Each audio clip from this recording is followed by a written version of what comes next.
On Sunday, 9 September in the year 1900, the number one deadliest and number two costliest hurricane in U.S. history made landfall in the city of Galveston, Texas. The true death toll remains unknown, but most sources place it between 8,000 and 10,000. Needless to say, it was quite the logistical challenge figuring out how to dispose of all the dead bodies. The first plan was to load them all up on barges and dump them out at sea, but after the first couple barge loads of cadavers promptly washed back up on the beach, that plan had to be abandoned, and the best plan B they could think of was to build some big, massive funeral pyres, which wound up burning night and day for the next 3.5 weeks, and the only way they could get anybody to perform the work was by offering an unlimited supply of free whiskey. But if nothing else, the people of the city figured, hey, we won't have another storm like this for at least another 100 years, right? Well, think again, Galveston. For less than a decade and a half later, on Tuesday, 17 August 1915, the number 4 costliest hurricane in U.S. history made its landfall on almost the exact same spot that the 1900 hurricane had done. And amazingly, even after 2 once-in-a-lifetime storms had hit the same spot less than 15 years removed from one another, it didn't occur to anybody to blame it all on man-made climate change, or to use it as a political weapon to try and win an election with. In fact, with all the caterwauling you have heard from dumbass people on television this week, you might be surprised to learn that among the 10 costliest hurricanes in U.S. history, adjusted for inflation in 2021 dollars, only 3 of them happened in this century, and only one of those is in the top 5, that one being Katrina in 2005. The top spot on the list still belongs to the Great Miami Hurricane of 1926, the hurricane that gave the University of Miami Hurricanes their nickname, incidentally. The 2 Galveston hurricanes are number 2 and number 4. Katrina is number 3. And the costliness of that one had more to do with the engineering failure of the levee system than it did with the direct effects of the storm. Rounding out the list, you've got Hurricane Andrew from 1992, Sandy from 2012, the Cuba, Florida hurricane of 1944, Harvey from 2017, the New England hurricane of 1938, and the Okeechobee hurricane of 1928. But if you watch the mainstream fake news media, you won't hear about any of that, naturally. All you will hear is, damn it, these hurricanes are getting bigger and more frequent and more intense. It is all down to climate change, and the only way to stop it is by never voting Republican. None of those claims is remotely supported by the scientific record, of course, but as we know, climate change fanatics have long since abandoned the language of science and started speaking in the language of an apocalyptic neo-pagan religious cult. In fact, if you listen to any fake news performance artist, or any elected Democrat for that matter, every single one of them seemingly has lost the ability to talk about any inclement weather event without lapsing into rote recitations of the liturgies of the Greeniac climate cult religion. If it's too hot, climate change. If it's too cold, climate change. If it's too windy, climate change. If it's not windy enough, climate change. But what's the best indication that this is all 100% religion and 0% legitimate scientific inquiry? For that, we turn to President and semi-animated cadaver Joe Biden. Back when he was candidate and semi-animated cadaver Joe Biden, when he casually remarked with a straight face and complete sincerity that there won't be as many fires and floods and earthquakes and hurricanes if he wins the election and becomes president. I mentioned that fun little factoid in some comment thread a couple days ago, and this indignant Biden troll emerges from the woodwork to castigate me for being such a damned filthy liar. This person announces, nope, he never said that. He never said anything like that. I would ask you to provide the quote, but I know you can't, because you are a damned filthy liar. So, since I'm a man who is as detail-oriented as he is ruggedly handsome, I provided the quote. And here it is. Quote, Donald Trump's climate denial may not have caused these fires and record floods and record hurricanes, but if he gets a second term, these hellish events will continue to become more common, more devastating, and more deadly. End quote. And then he started scanning the room for dead people to say hello to. Strom Thurmond? Where's my good buddy Strom? Is Strom around here? Hit the damn music, Jim Eagle.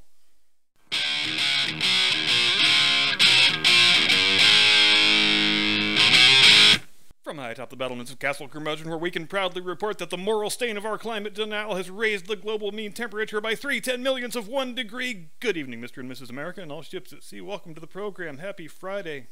I am your eponymous host and humble servant, who is pleased to be back from his unscheduled sojourn in the YouTube sin bin. I'm not going to rehash the particulars here, first because I hate videos where it's just YouTubers bitching about YouTube, and second because I already did that in last Friday's video that I did on the other channel. So if you're so inclined, either go watch it over there or I will upload it here sometime this weekend. But needless to say, if you're a regular YouTube viewer and you consume political content on YouTube that is anywhere to the right of Karl Marx having a sloppy three-way with Pol Pot and Fidel Castro, I am probably not the only guy you know who has been hit with a cartoonishly silly banhammering in the past couple weeks.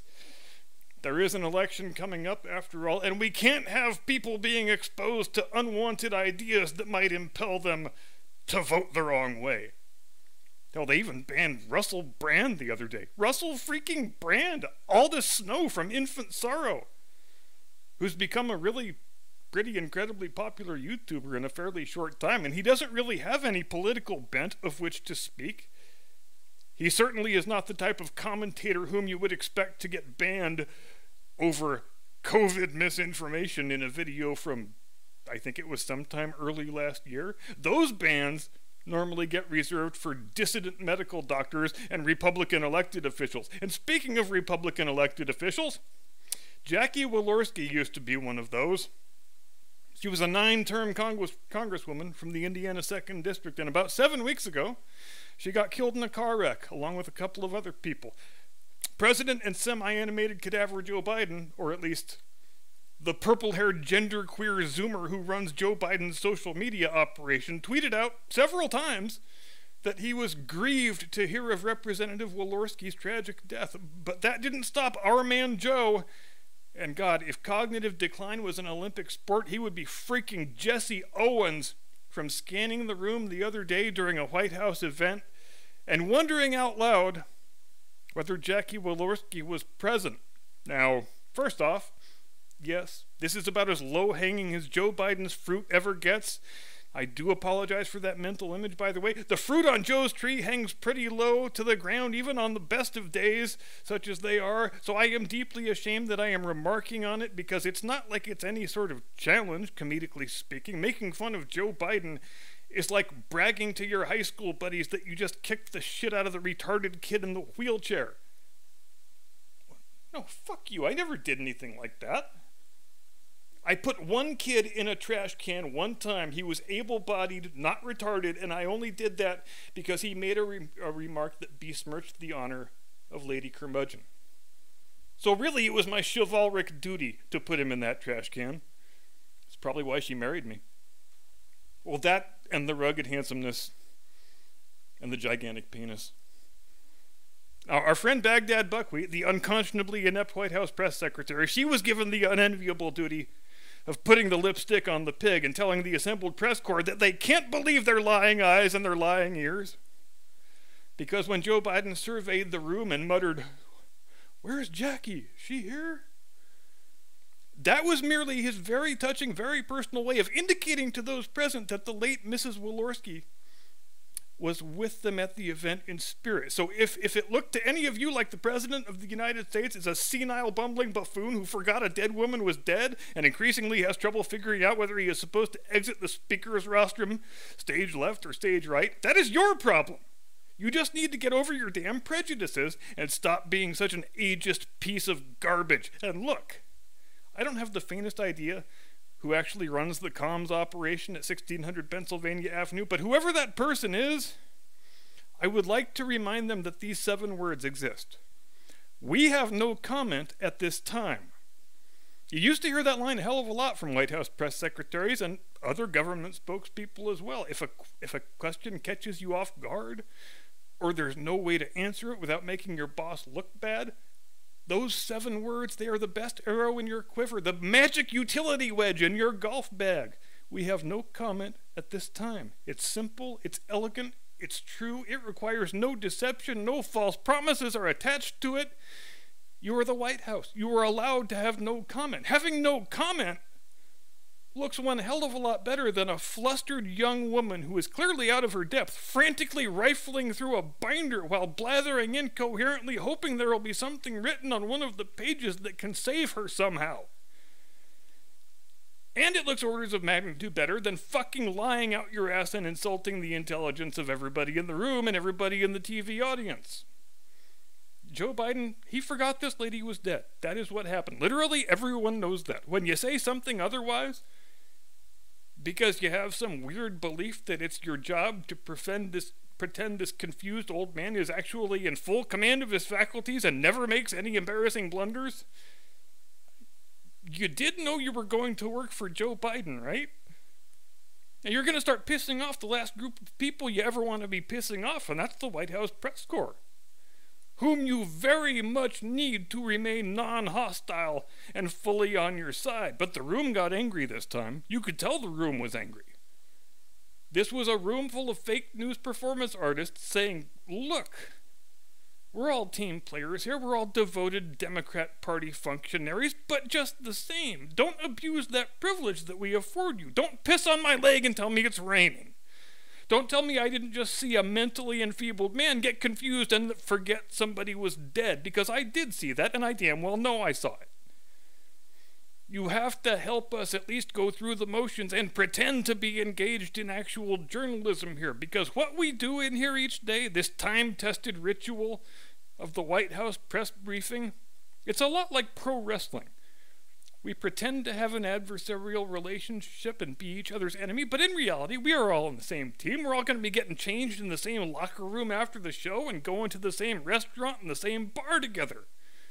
Our real priorities are to make sure nobody gets hurt, nobody looks bad, nobody botches a move, we do a solid show, the fans are happy, and the idiot marks go home believing the whole thing was on the level. But you, Baghdad Buckwheat, you jeopardize the whole arrangement when you can't learn how to say, we have no comment at this time. And speaking of great adventures in fake news performance art, you may have heard that Italy just elected Mussolini with a vajayjay to be their new prime minister.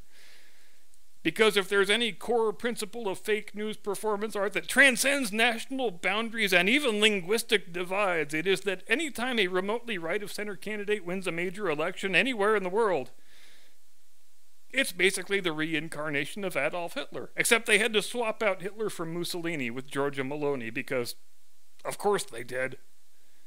It was hard to read any news article about her victory without seeing the terms hard right, far right, and fascist repeated about, I don't know, half a dozen times per paragraph. Also, the word firebrand, have you guys noticed that one? It's one of those fake news media code words that mean, we do not like this person, and it is never, ever, ever applied to anybody except conservatives. The next usage of the term leftist firebrand is going to be the first one. There was a speech where Giorgia Meloni spoke at the CPAC conference a few years ago, 2019 I think it was. It's a fantastic speech, a better summation of the core principles of conservatism than you're ever likely to hear from any feckless Republican douchebag. And in the days after her resounding victory in the Italian election, the speech, it began going viral on YouTube because a lot of people were watching and sharing it because they liked it and it made a lot of sense. And I think you've heard this story a sufficient number of times to know what happens next. Yep. Video got pulled down. Why? Because it was a conservative politician making an eloquent case for conservatism, and we can't have that. Not on my YouTube, goddammit. But this was such a screamingly obvious instance of brazen political censorship, they actually reversed the decision a couple days later, claiming, as they often do, oh, the video was banned in error, inadvertently. Sorry, our bad. Must have been an unfortunate technical glitch, right? It's funny how these inadvertent, unintentional bannings never, ever, ever happen to anybody who hews to the establishment-approved orthodoxies of globalist neoliberal wokesterism.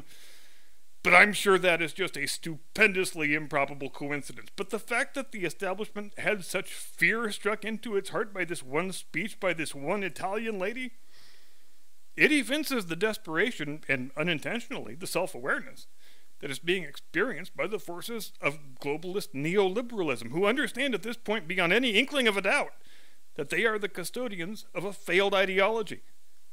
There is nothing in Ms. Maloney's speech that should even raise the eyebrow of any reasonable man or woman. Mostly it consists of her asking a series of very warranted questions like, why should I be ashamed of being a wife and mother? Why should I be ashamed of being a Christian? Why am I not allowed to be proud of my country and its people and their accomplishments? Why am I a racist if I don't want unlimited migration? Why are we not allowed to safeguard our culture and our traditions? They all are outstanding questions, and the left has no good answer for a damn one of them. Which means, obviously, ban that damn video right the fuck now. Now, as we often talk about, the globalist neoliberals, and there's a hell of a lot of Republicans in that group too, make no mistake, they have effectively had a free hand to remake the world in their desired image for over 30 years now. And the project lies in ruins. They told us that if we hopped in bed with the Chi-Coms, the effect for us would be nothing but positive, and for them they would magically turn into a Western-style liberal democracy. Both of those predictions have failed. They told us that if we absorbed millions of third-world migrants each year, indefinitely and forever, it wouldn't negatively impact the wages and the buying power of middle and working-class Americans, and it also wouldn't produce unmanageable levels of crime and homelessness. Both of those predictions have failed. They told us that if we separate sex from pregnancy and childbirth and marriage, if women can just have unlimited carnal pleasure without the risk of any of the traditional consequences of sexual profligacy, that this would somehow materially improve the moral condition of the nation. It has not. They told us that if we relaxed our attitudes toward the recreational use of soft drugs, it would not produce an explosion in the use of hard drugs, with all the addiction and crime and death and suffering and despair that accompany it. That prediction has failed. They told us there would be no hollowing out of the American middle class if we offshored huge swaths of our manufacturing sector to Mexico and China, because in the future, every American is going to be a fancy college graduate with a fancy white-collar office job down in a cubicle farm at the widget factory. That prediction has failed. Is there any aspect of the globalist neoliberal project that you can point to and say, yup, that worked out exactly like it's supposed to? Well, I suppose there is one. And that's that all the globalist neoliberals got filthy-ass rich on the backs of the societies that they wrecked with their doomed ideology. So I guess it's only a failed enterprise, depending on where one happens to be standing. And I think we shall leave it there for tonight. Thank you very much indeed for watching. I hope to be back with you next week, but one never does know these days. So if I disappear again, I promise to send a postcard from Guantanamo at the earliest possible opportunity. Have a pleasant tomorrow and an edifying weekend with those you love, and until next we meet, do not comply. Get off my lawn.